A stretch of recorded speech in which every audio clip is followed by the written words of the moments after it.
우리 모두 하나님이 인정하시는 의로운 사람, 의로운 믿음의 가정들이 다 되어줄 수 있기를 주의 이름으로 축원합니다. 오늘은 삼위일체 주일로 우리 전 세계 교회가 함께 지키는데, 삼위일체 우리가 알고 있지만 조금 어려운 부분도 없진 않습니다. 그러니까 신학교에서 공부할 때 하나님이 어떤 분이냐 신론을 공부하고요, 그리스도가 어떤 분이시냐 그리스도론도 공부하고, 그 중에 하나 삼위일체론을 공부하는데 상당히 머리가 아픕니다. 우선 우리 삼위일체, 우리가 믿는 하나님은 삼위일체 하나님인 줄 믿습니다. 성부 하나님, 성자 예수 그리스도, 보혜사 성령.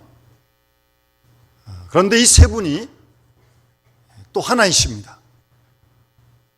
세 분이시면서 또 하나이십니다. 그러니까 이 우리가 믿는 하나님을 삼위일체 하나님을 믿는데, 이걸 수학적으로 설명을 하고 해석을 해가지고 이해할 수 있는 그런 부분은 아닙니다. 그렇게 하면 설명을 했죠. 삼위일체 하나님으로 믿는 거죠. 믿는 겁니다. 믿는다는 말이 굉장한 말입니다. 사실은 이 삼위일체 교리는 어떤 책상에 앉아서 나온 건 아닙니다. 신학의 역사를 보면 초대교회 그리스도인들이 삼중적인 하나님을 경험했습니다. 하나님 믿었죠? 그리스도 보았죠? 그 말씀 들었죠? 그리고 그리스도가 약속하신 보혜사 성령, 그들이 경험하지 않았습니까? 그래서 초대교회 성도들이 삼중적인 하나님을 경험했습니다. 하나님, 예수 그리스도, 성령은 말입니다. 그런데 하나님은 한 분이라고 믿지 않습니까? 여호와는 하나인 여호와시니. 그러니 이게 좀 잘 당황스러운 부분이 없진 않은데, 초대교회 성도들이 경험한 이 삼중적인 하나님, 그 하나님 경험을 신앙 고백으로 몸부림치면서 오랜 동안 교회 회의를 통해서 얻은 결론이 삼위일체의 하나님을 믿게 된 겁니다. 신학적으로 얘기하면 아주 길고 복잡합니다. 그런데 어쨌든 이런 초대교회 성도들의 삼중적인 하나님의 경험이 그들에게 큰 뿌리가 됐고, 그런 과정을 통해서 이런 교리가 확정했다는 것을 기억하시고요. 어쨌든 신비로운 하나님이십니다. 그렇지 않습니까? 하나님이 안 신비로우십니까? 안 신비로우신 분이 이상한 거죠. 이 하나님이 온 우주 만물을 창조하시고 지금도 역사를 다스리시고 주관하시는데, 그 하나님을 우리가 알면 얼마큼 알겠습니까? 제한된 피조물인 인간이 조물주이신, 창조주이신 무한하신 하나님을 얼만큼 알겠어요? 우리가 다 알지 못합니다. 그만큼 하여튼 신비로운 하나님이 있는데, 그 하나님이 삼위일체 하나님이다, 우리 그렇게 믿고요. 그런 신비를 찬양하는 것도 물론 있고, 교회력으로 보면요, 여러분 우리 교회력은 아시는 대로 주님이 오심을 기다리는 대강절 절기부터 시작하는 거거든요. 달력이 1월달부터 시작하는 게 아니고, 교회력은 대강절 절기부터 시작하는 겁니다. 그래서 지난주까지 성령 강림 주일을 마쳤습니다. 1년을 보면 성령 강림 주일을 마치면 거의 반이 지나갔습니다. 그래서 성령 강림 주일을 지난 주일을 삼위일체 주일로 교회 역사는 지켜왔습니다. 그래서 성령 강림 주일로 절반을 마치고, 이제 오늘서부터 앞으로 남은 반년 동안 성부, 성자, 성령의 삼위일체 하나님 아래서 신앙생활을 해나가게 되는 그 첫 번째 날을 오늘 기억하면서 삼위일체 주일을 지켜왔습니다. 그 하나님께 모든 걸 맡기고 그 하나님께 영광을 올리는 그런 마음으로 오늘서부터 남은 반을 살아가도록 하는 그런 마음을 가지고 삼위일체 주일을 지켜왔습니다. 대략 한 10세기서부터 지켰고요. 3일째주일은 주로 수도원 운동을 하는 분들이 주로 보급을 하면서 이 3일째주일을 늘 지켜왔던 것입니다. 이런 의미는 우리가 알고 또 올해 이제 한 반 정도 남았는데 3일째 하나님이 우리의 생활 속에서 함께해 주심으로 우리가 승리하고 영광 돌리는 그런 우리의 올해 반년 그리고 우리 남은 때가 될 수 있도록 같이 기도하는 마음으로 이 주일을 지키면 은혜가 될 줄 믿습니다. 그리고 오늘이 5월 31일입니다. 5월 가정의 달을 우리가 이제 보내는 마지막 날인데요. 가정의 달을 보내면서 저는 5월 한 달 동안 또 특별히 그런 기도를 드렸습니다. 우리 영남교회 교우들의 가정이 하나님을 경외하는 가정이 되었으면 좋겠다. 정말 예수만 섬기는 임마누엘의 복된 가정이 되기를 늘 새벽마다 기도를 드렸습니다. 그런데 이렇게 여호와를 경외하는 가정이 그렇게 쉽지가 않습니다. 그럼 왜 여호와를 경외하는 가정이 쉽지 않을까?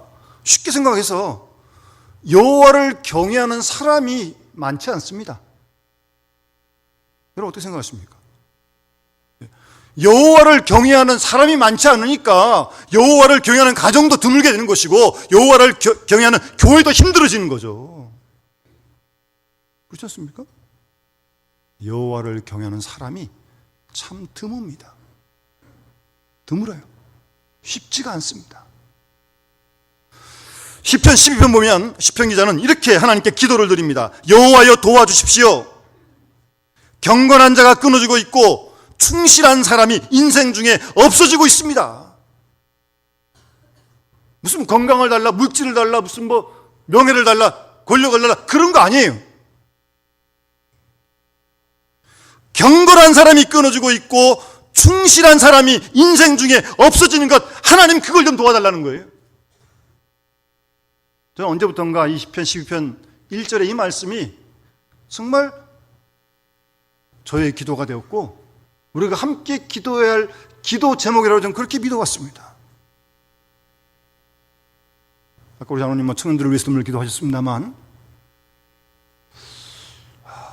요즘 우리 교회 우리 교회뿐만 아니라 이 청년들, 중고등학생들 참 신앙생활하기 힘듭니다. 그 특별한 교회 아니고는 학생들과 청년들이 줄고 특히 학생들은 시험 때가 되면 학원은 가도 교회는 안 갑니다. 그게 현실이 되어버립니다. 그러려면 거기서 무슨 여호와를 경외하는 사람을 키워내겠습니까? 상당한 위기입니다. 우리 부모님들은 그래도 이만큼 믿음을 지켜 사는데 우리 자녀손들이 앞으로도 험악한 생활을 살아가야 될 텐데 믿음을 가지고 살아가야 되는 거 아니겠습니까? 여호와를 경외하며 살아가야 되는 거 아니겠어요? 그런데 현실이 쉽지가 않다는 사실입니다. 그러니 기도해야죠. 하나님 도와주십시오. 경건한 자가 끊어지고 있습니다. 충실한 사람이 인생 중에 하나님 없어지고 있습니다. 하나님. 그런 사람이 없기 때문에 온 사회가 지금 들끓고 있는 거 아니겠습니까? 지금?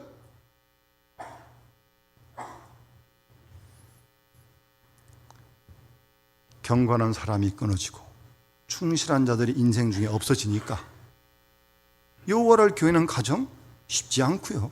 여호와를 경외하는 교회 더 쉽지 않습니다. 그러나 포기할 수 없는 겁니다. 하나님이 포기하지 않으시니까 포기하지 말아야죠. 어쨌든 그러나 현실이 어렵다는 사실입니다. 그래서 5월 가정의 달을 보내면서 우리 믿음의 식구 한 사람 한 사람 한 분 한 분들이 하나님을 경외하는 신앙을 회복했으면 좋겠습니다. 우리 각자가 일단은 하나님을 더 경외하는, 그래서 그런 우리가 모인 믿음의 식구들이 있는 가정이 하나님을 경외하는 가정이 될 수 있도록, 더 나아가서 그런 우리가 모인 이 교회가 하나님을 경외하는 그런 교회 말입니다. 그렇게 함께 기도하면서 5월 가정의 달을 보냈으면 하는 마음이 간절합니다. 여러분, 처세술이란 말 들어보셨죠? 처세술. 어떻게 보면 이 처세술이라는 단어가 좀 좋지 않은 쪽으로 많이 사용되어지는데 꼭 그런 뜻만은 아니에요. 어떤 인터넷 취업 사이트에서 직장인 2,300명에게요. 직장 생활에서 처세술이 필수적입니까? 라고 이렇게 질문을 했습니다. 그랬더니 2,300명 가운데 무려 95.5%가 직장 생활에서 처세술이 필수적이다. 그렇게 응답을 했습니다. 그러니까 꼭 나쁜 의미만 얘기하는 건 아닙니다. 그리고 그 응답한 사람 중에 73%가 그 실제로 처세술을 생활 속에서 활용하고 있다고 그렇게 응답을 했습니다. 그 처세술의 그 내용을 한번 살펴보면요, 이런 것들입니다. 꼭 부정적으로만 보지 마세요. 눈치, 그리고 상황 판단력과 같은 즉각적인 센스 말입니다. 그리고 성실한 태도, 예의 바른 태도, 그리고 사교성, 인내성들을 들었습니다. 이런 의미의 처세술을 얘기하는 거예요. 왜 이런 처세술을 사용하느냐 물었더니 원만한 인간관계에 도움이 되기 때문에, 또 업무 처리 시에 도움을 받을 수 있기 때문에, 또 근무 분위기를 원만하게 할 수 있기 때문에 이러이러한 처세술을 실제로 쓰고 있다는 겁니다. 그렇게 하고 있다는 겁니다. 그래서 시중에 나가보면 이 처세술에 대한 많은 내용들이 결국 그 자기 개발서죠. 그런 내용들이 책이 참 많습니다. 사람들은 인간관계에서 나를 더 돋보이게 하고 남을 잘 설득함으로써 좀 더 윤택한 삶을 만들고자 합니다. 여기에 필요한 지혜가 처세술이라는 말입니다. 꼭 부정적으로만 보지 마세요. 그런 데 필요한 지혜가 처세술이다. 그렇게 말하고 있는 것입니다. 우리가 믿는 하나님 말씀 성경, 이 성경책도 하나님 말씀도 지혜의 요람입니다. 성경책에 보면 지혜가 가득 담겨 있는 하나님 말씀인데, 성경에서 얘기하는 어떤 처세술적인 지혜가 어떤 것이 있을까? 한번 거기도 관심 좀 가져봐야죠. 예수 믿는 사람들이요. 그래, 특별히 잘 아시는 구약의 잠언 말씀 31장 있는데요. 그런 놈들이 사실은 실제적으로 생활 속에서 우리가 응용할 수 있는 처세술, 믿음의 처세술들이죠. 구체적으로 잘 말씀하고 있지 않습니까? 그 외에도 우리 공동번역 성경에 보면 외경이 있습니다. 외경은 우리는 하나님 말씀으로 믿지는 않습니다. 그러나 천주교는 외경까지 하나님 말씀으로 믿습니다. 그러나 신구교가 함께 공동 번역을 번역하면서 중간에다가 외경을 넣었습니다. 외경이 9권으로 되어 있는데요. 정기역자 루터가 이렇게 얘기를 했습니다. 외경은 하나님 말씀은 아니나, 루터가 개신교 신학자니까 우리는 하나님 말씀 믿지 않습니다. 그러나 읽으면 유익하다. 그런 말을 루터가 외경에 대해서 한 적이 있습니다. 그런 잠언 말씀이나 구약에, 그리고 외경에 있는 집회서나 거기 보면 지혜서라는 책이 있습니다. 그런데 보게 되면 성경에서, 그러니까 신앙적으로 얘기하는 지혜를 찾아볼 수 있다는 말입니다. 가만히 보면 세상의 처세술보다 훨씬 더 삶의 본질을 깊이 꿰뚫는 처세술이 사실은 성경 속에, 외경 속에 있다는 사실입니다. 우선요, 그 외경의 집회서라는 책에 보면 재물에 대해서 이렇게 얘기를 합니다. 들어보세요. 너는 재물을 의지하지 말며 이만하면 족하다고 자만하지 말라. 지혜가 있는 사람은 가난해도 존경을 받고 부자는 그 재산 때문에 존경을 받는다. 그런 내용이 외경의 집회서에 있고요. 또 이 집회서에 보면 부자와 가난한 사람들의 갈등에 대해서도 말하고 있는데, 늑대와 개가 어떻게 평화롭게 살 수 있으며 부자와 가난한 자가 어떻게 화평하게 살 수 있겠는가? 나귀가 광야에서 사자의 밥이듯 가난한 자는 부자의 밥이다. 오만한 자들이 겸손을 싫어하듯 부자는 가난한 자를 싫어한다. 부자는 남을 해치고도 오히려 큰 소리를 치지만 가난한 사람은 피해를 입고도 오히려 사과를 해야 된다라고 집회서에 기록되어 있어요. 그런 걸 보면 지금이나 2000년 전의 지혜의 글인데도 불구하고 오늘날과 큰 차이가 없습니다. 여러분 유전무죄, 무전유죄란 말 들어보셨죠? 네. 죄를 져도 돈 있으면 무죄가 될 수 있고 죄 안 졌는데도 돈 없으면 유죄가 될 수 있다는 아주 불합리한 그런 현실이 우리 생활 속에, 사회 속에 들어있지 않습니까? 그러니까 이 돈과 재물에 대한 고통은 뭐 지금이나 옛날이나 마찬가지입니다. 그리고 이 집회서에 보게 되면 말에 대해서도 이렇게 기록하고 있는데요. 듣기는 빨리 하고 말하기는 더디 하라. 이건 뭐 야고보서 있는 말씀하고 똑같습니다. 대답을 못해서 침묵을 지킨 사람이 있는가 하면 대답할 때를 기다려 침묵을 지킨 사람이 있다. 지혜로운 사람은 때가 오기까지 침묵을 지키나 어리석은 사람은 때를 분간하지 못하고 수다를 떤다. 실언하기보다는 길에서 넘어지는 편이 더 낫다. 매에 맞아 죽으면 맷자국이 날 뿐이지만 혀에 맞아 죽으면 뼈가 부러진다. 혀에 맞아 죽는 사람이 있어요. 말 조심해야 됩니다. 칼에 맞아 죽는 사람이 있지만 혀에 맞아 죽는 사람은 더 많다. 말 많은 사람과 다투지 마라. 그것은 불에 장작을 넣는 것과도 같다. 이런 교훈을 집회서에 기록하고 있어요. 말이 얼마나 중요한지, 한마디 말이 사람을 세우기도 하고 반면 그 사람을 죽이기도 한다는 말입니다. 말이라고 하는 것은 그 사람의 인격이고 성품입니다. 이런 이유로 해서 외경의 집회서는 지혜롭게 말할 것을 말하고 있는 거예요. 말도 지혜롭게 해야 되는 겁니다. 함부로 말하면 안 됩니다. 그리고 집회서 보면 자녀 교육에 대해서도 이렇게 말합니다. 자식을 사랑하는 부모는 매를 아끼지 않는다. 반면에 그 자식은, 죄송합니다, 만년에 그 자식은 기쁨이 될 것이다. 자식을 엄격히 키우는 사람은 덕을 볼 것이며 친지들 사이에서 그 자식이 자랑거리가 될 것이다.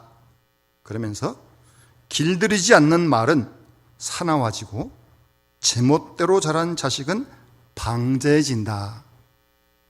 그렇게 또 가르치고 있어요. 이쁘다고 오냐 키우면 나중에 효도 못 받는단 말이에요. 잘못될 때는 매를 들어 가르쳐야 부모의 소중함도 알고 효도할 줄 알게 된다는 말입니다. 우리 부모님도 자녀를 다 하나 양육해 보시지만 자녀 양육처럼 교육처럼 힘든 게 어디 있습니까? 머리 컸다고 말도 안 듣고요. 이기려 합니다, 이제 부모님은. 이렇듯 수많은 인간관계에 필요한 지혜를 구약 잠언뿐만 아니라 외경의 지혜서가 우리에게 가르쳐주고 있다는 말입니다. 그래서 세상의 어떤 지혜와 성경의 지혜 사이에는 분명한 차이가 있습니다. 세상의 지혜가 처세술적인 지혜에 머물러 있다면 성경의 지혜는 그보다 훨씬 더 한 걸음 더 나아가는 것입니다.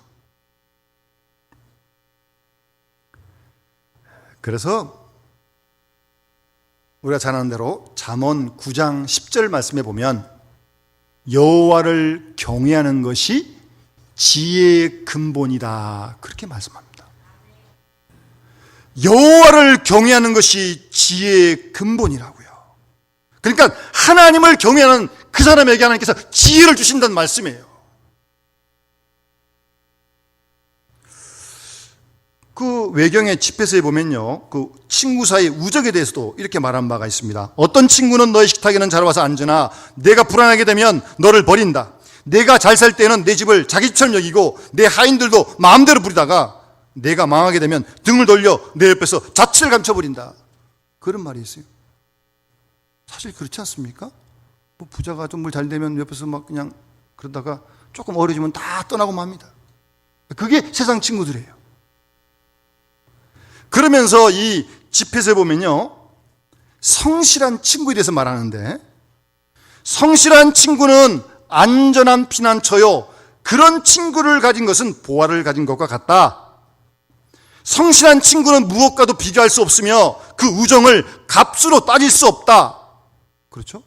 그러면서요, 주님을 두려워하는 사람만이 이런 참된 친구를 얻을 수 있다, 그렇게 말하고 있어요. 주님을 두려워하는 사람, 주님을 경외하는 사람만이 이런 참된 친구, 성실한 친구를 얻을 수 있다는 말이에요. 이런 성실한 친구를 가진 사람은 보화를 가진 것과 같다고, 그 우정은 어떤 무엇과도 비길 수 없다고, 따질 수 없다고 그렇게 말하고 있는 것입니다.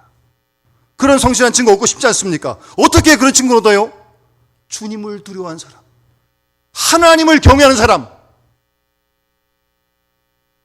그런 사람만이 이런 참된 벗을 사귈 수 있다고 합니다.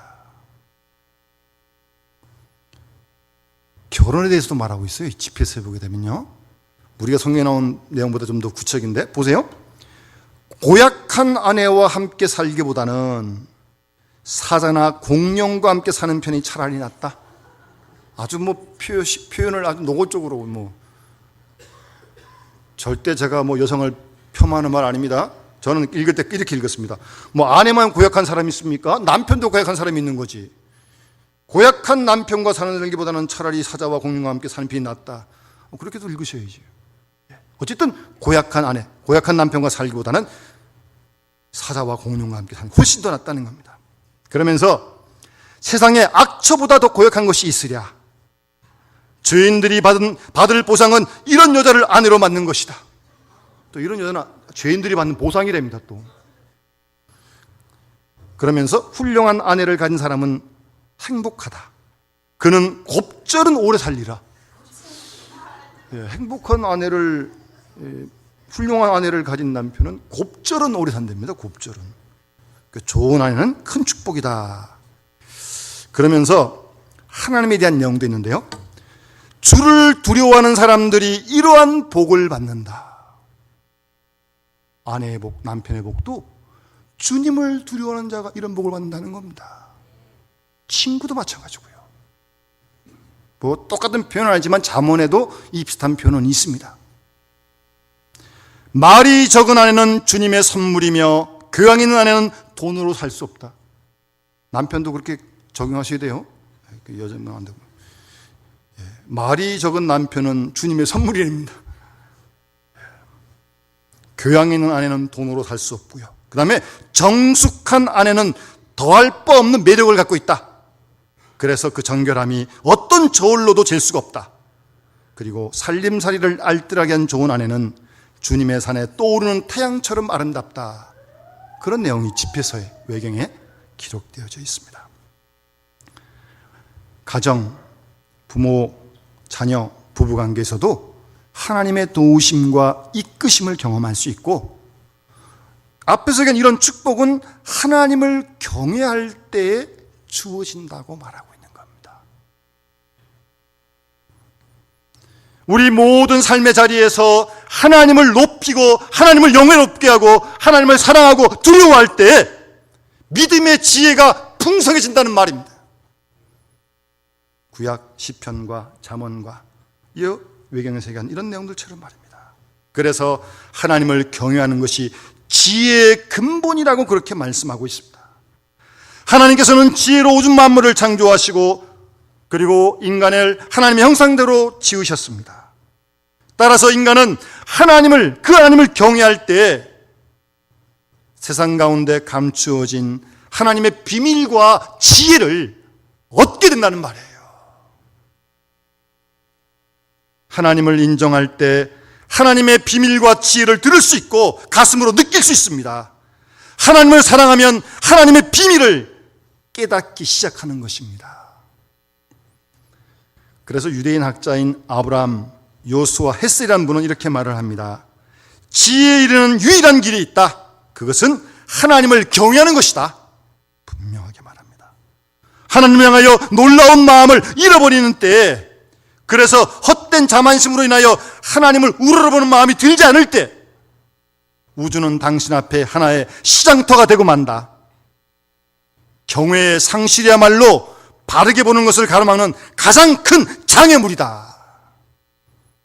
가장 위대한 통찰은 하나님을 경외하는 순간에 이루어진다라고 그렇게 말했습니다.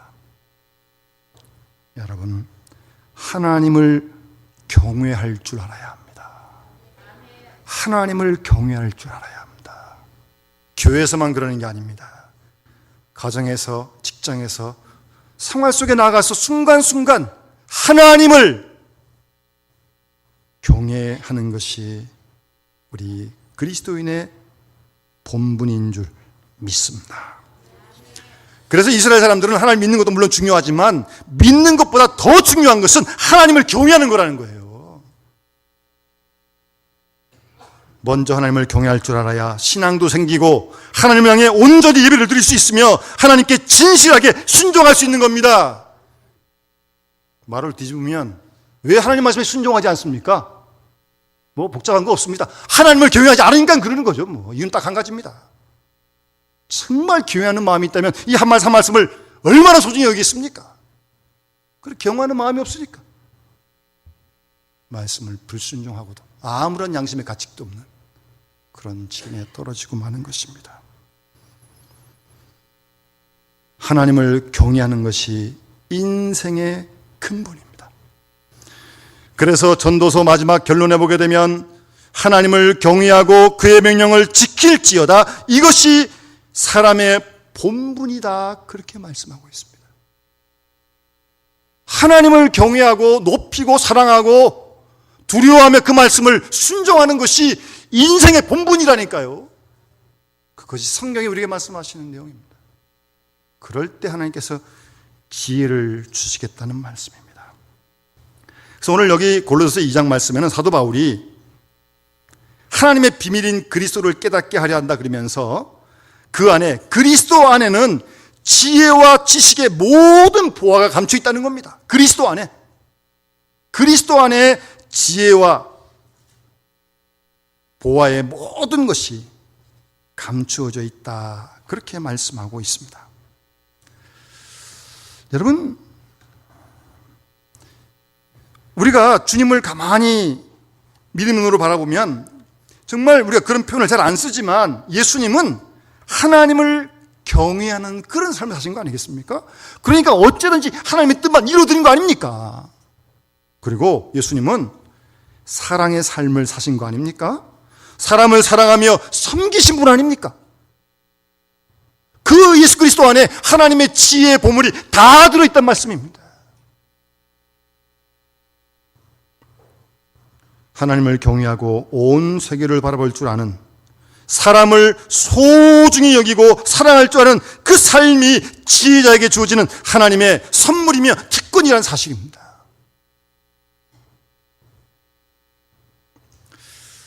여러분, 미국의 최고 부자 빌 게이츠와 함께 워런 버핏 아시죠?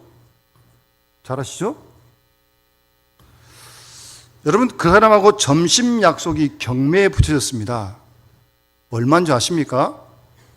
난 또 점심 약속을 그렇게 많이 주고 하는 건 처음 봤습니다. 2013년도에 100만 100달러입니다. 우리나라 돈으로 11억이에요, 11억. 한 번 앉아가지고 같이 밥 먹는 게 11억 내고 먹는다니까요. 안 놀라시죠? 그런 적이 없으니까. 11억 내고 같이 밥 먹는다니 그 사람하고요. 그 전에는 40억 받아요, 40억. 경매 붙여가지고.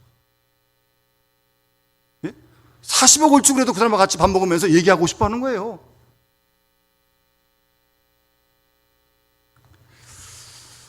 왜 그 워런 버핏을 자꾸 만나려고 그럴까요?